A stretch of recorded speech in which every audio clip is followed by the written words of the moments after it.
नमस्कार साथियों। Big breaking एक बहुत बड़ी खबर निकल कर आ रही है कि वर्षों बाद आखिरकार आ गया प्रखंड शिक्षा पदाधिकारी की बहाली। यानी इससे पहले 1991 में प्रखंड शिक्षा पदाधिकारी की बहाली आई थी और उसके बाद से अभी तक कोई बहाली नहीं आया। इस कारण से जितने भी प्रखंड के बीआरसी हैं उन सभी में अक्सर अभी तक जो है सो रिक्तियाँ बाकी हैं और जिस कारण से एक प्रखंड शिक्षा पदाधिकारी को कई प्रखंडों का प्रभार लेना पड़ता है। इस सब की दिक्कत के वजह से सरकार ने इस बार जो है सो ओपन बहाली निकालने की अपनी मंशा जाहिर की है। इसमें सबसे पहले अब ये प्रश्न ये है कि प्रखंड शिक्षा पदाधिकारी की बहाली आ रही है, ये एक बहुत बड़ा प्रश्न ये है कि आना बहुत ज़रूरी था, जो आखिरकार आ गया है।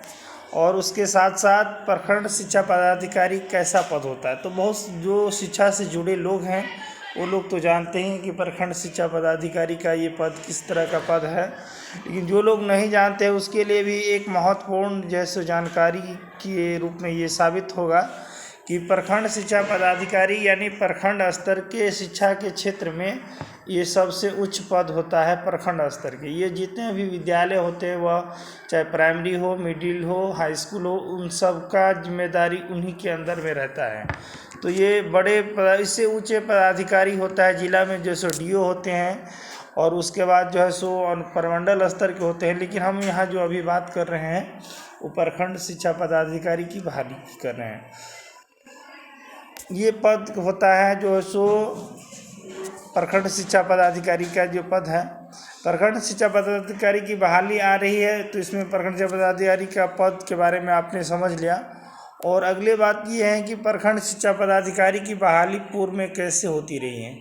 तो पहले जो प्रखंड शिक्षा पदाधिकारी की बहाली जो होती रही है वो आपको जैसे बुनियादी विद्यालय है पूरे बिहार में, और उसके साथ साथ क्या होता है, बुनियादी विद्यालय में जो टीचर की बहाली पहले होती थी वो आपको प्रमंडल स्तर से होता था। इसमें क्या होता था कि प्रमंडल यानी आरडीडी उन लोगों की नियुक्ति करते थे और उसके बाद नियुक्ति होने के बाद जो है सो उन लोगों का जो है सो संवर्ग बदल गया, जो अवर शिक्षा सेवा में इस सबको मर्ज कर दिया गया।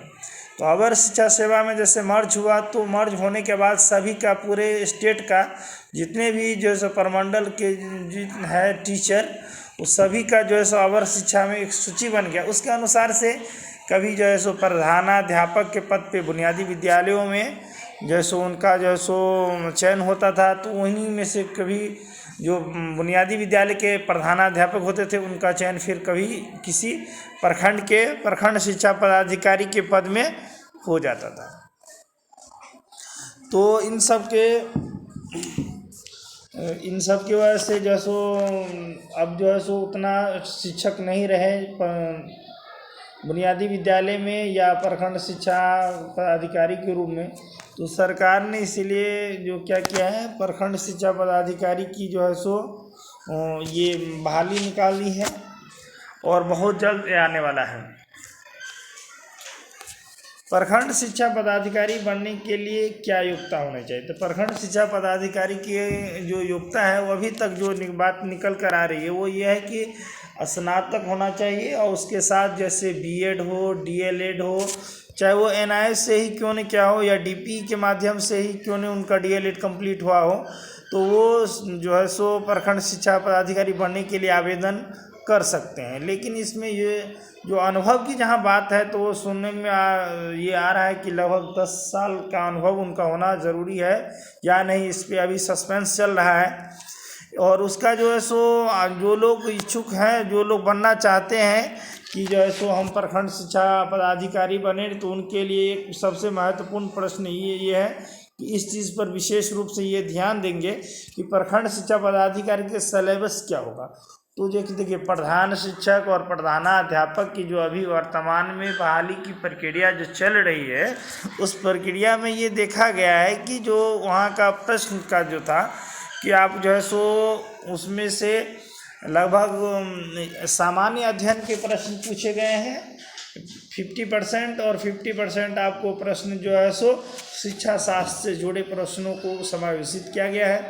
तो इसमें सिलेबस में यह है कि आप जो है सो कम से कम सामान्य अध्ययन को 50% मान करके चले और 50% जो है सो आप शिक्षा शास्त्र को जोड़ कर देखें। लेकिन उसकी तैयारी के लिए सबसे ज़रूरी है कि आप NCERT के बुक जो है सो पढ़ें और जो आप ट्रेनिंग किए हैं तो ट्रेनिंग किए तो उसमें चाहे B.Ed किए हो चाहे DLED किए हो तो उसका जो बुक है उसको पढ़ते रहिए। ये वैकेंसी बहुत जल्द आने वाला है और उम्मीद है कि इसका जो है सो कंप्लीट कर दे, लगभग इलेक्शन के पहले इसको कर देना चाहिए।